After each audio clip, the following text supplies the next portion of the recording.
कामयाब मुरीद कौन है? देखें, एक पीर साहब बादशाह के इलाके में आए। अब पीर थे, रियाया सब पीर साहब के पीछे पीछे चलने लगी। सारी रियाया पीर साहब की गुलाम बन गई। 10,000 से ज्यादा उनके मुरीद हो गए। कितने? More than 10,000।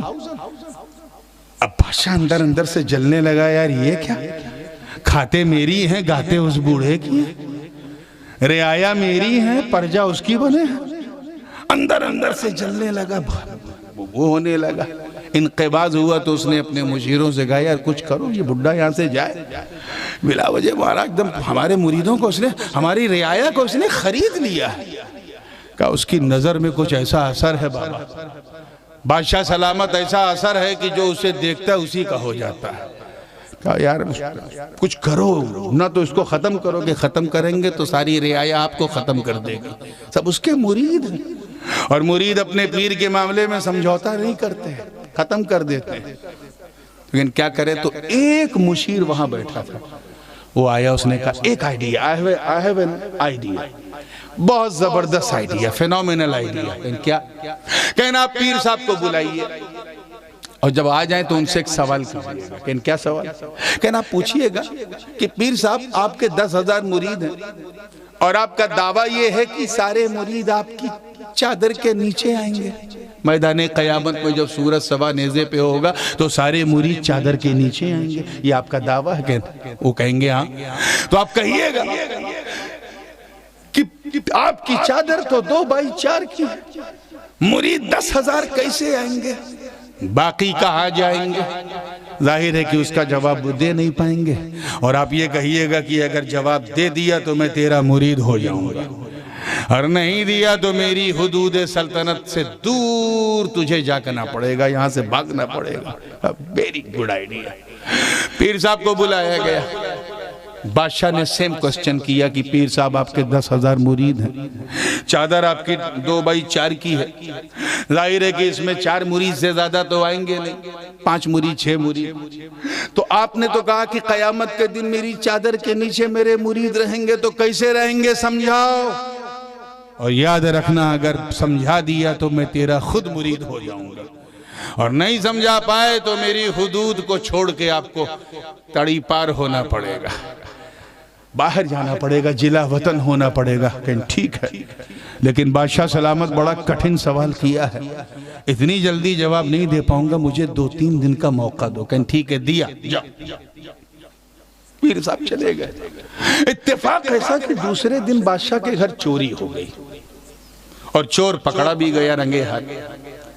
चोर चोरी करके भाग रहा था कि अचानक कोई चीज से ठोकर लगी, टन की आवाज आई, लोगों ने चोर को पकड़ा और ये तय किया कि बादशाह की खिदमत में ले चलो।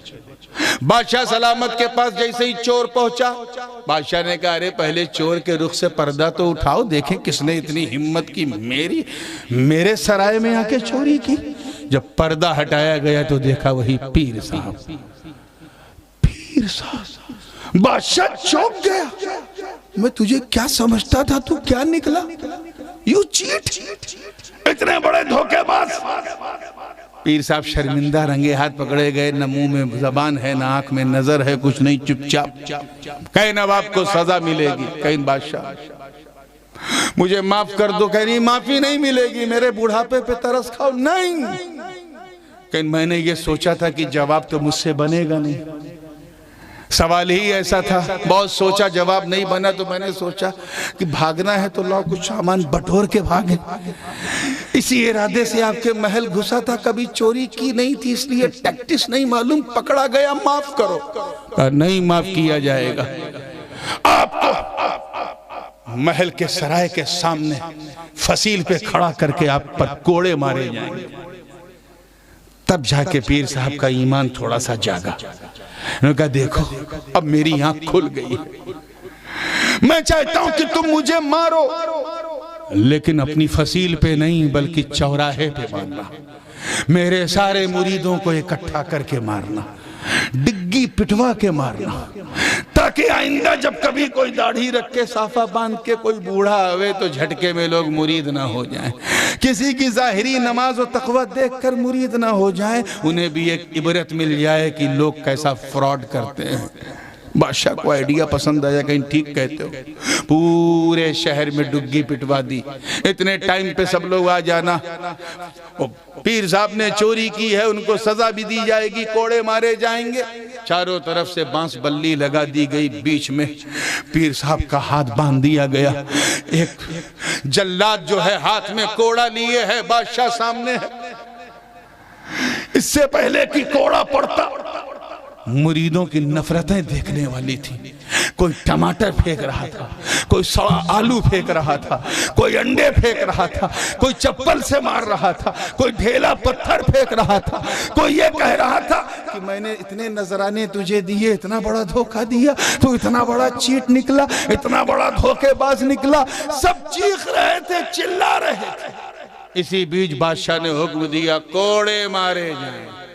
पहला कोड़ा पड़ा, पीर साहब के मुंह से निकला, दूसरा पड़ा तो कपड़ा फट गया, तीसरा पड़ा तो खाल उजड़ गई, चौथा पड़ा तो पीर साहब नीचे गिरने की पोजीशन में गर्दन लटक गई। इससे पहले कि पांचवा कोड़ा पड़ता, उसी बांस बल्ली को तोड़ते हुए 4-5 मुरीद आगे बढ़े और अपने पीर से लिपट गए और कहे, बादशाह सलामत, अगर मेरा पीर चोर है तो हमें भी सजा दे, हम इसके मुरीद हैं। अगर ये बदकार है तो हमें भी सजा दे, हम इसके मुरीद हैं। अगर इसने नुकसान किया है तो हमें भी सजा दे, हम इसके मुरीद हैं। हम अपने दिल पे काबू नहीं पा सकते, आखिर हम इस दिल का क्या करें? इसे तो हमने इस बूढ़े को दे रखा है, हमारी आंखें इसे रोता हुआ नहीं देख सकती, तड़पता हुआ नहीं देख सकती, बिलखता हुआ नहीं देख सकती।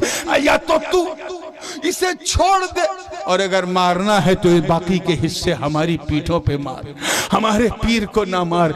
इतना कहना था, तब तक उस बूढ़े पीर ने अपना सर उठाया और अपना रुमाल फैलाया और उन चारों को उसके अंदर रखा और कहा, बादशाह बता, क्या ये 4 मुरीद भी इस रुमाल में नहीं आएंगे? क्या बात है, क्या ये 4 मुरीद भी इस रुमाल में नहीं आएंगे?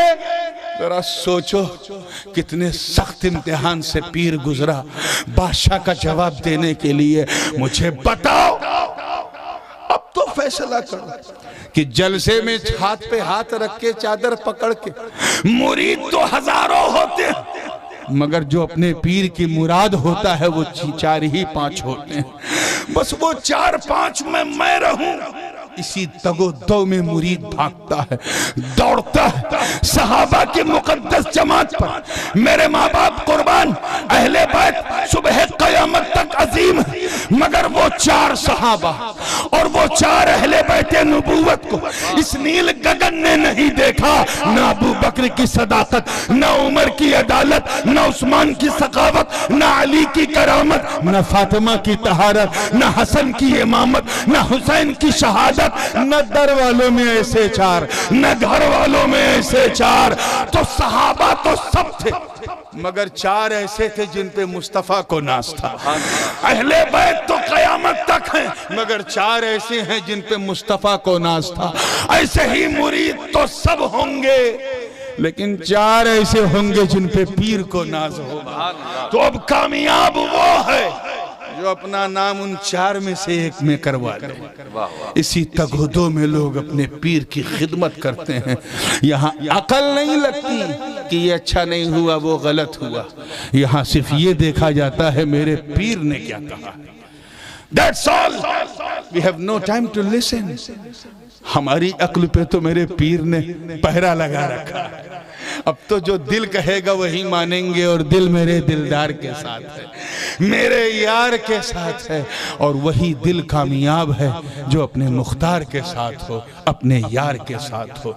तो अपने आप को कामयाबी की शाहराह पे रखना है तो सच्चाई का साथ देते रहो, सच्चाई की तरफ बढ़ते रहो। और अगर ये ना पता हो कि सच्चाई किधर है तो सच्चा ढूंढो किधर है। जो सच्चा है उसी का दामन थाम लो, और जिसका थामा है उसका दामन छोड़ना मत। अगर यहाँ दामन छूट गया तो वहाँ सब कुछ रूठ जाएगा। मौला करीम हम सबको अपने मुर्शिद बरहक की ताबेदारी नसीब फरमाए और सहाबा और अहले बैत का दामन सुबह क़यामत तक हाथ में रखे।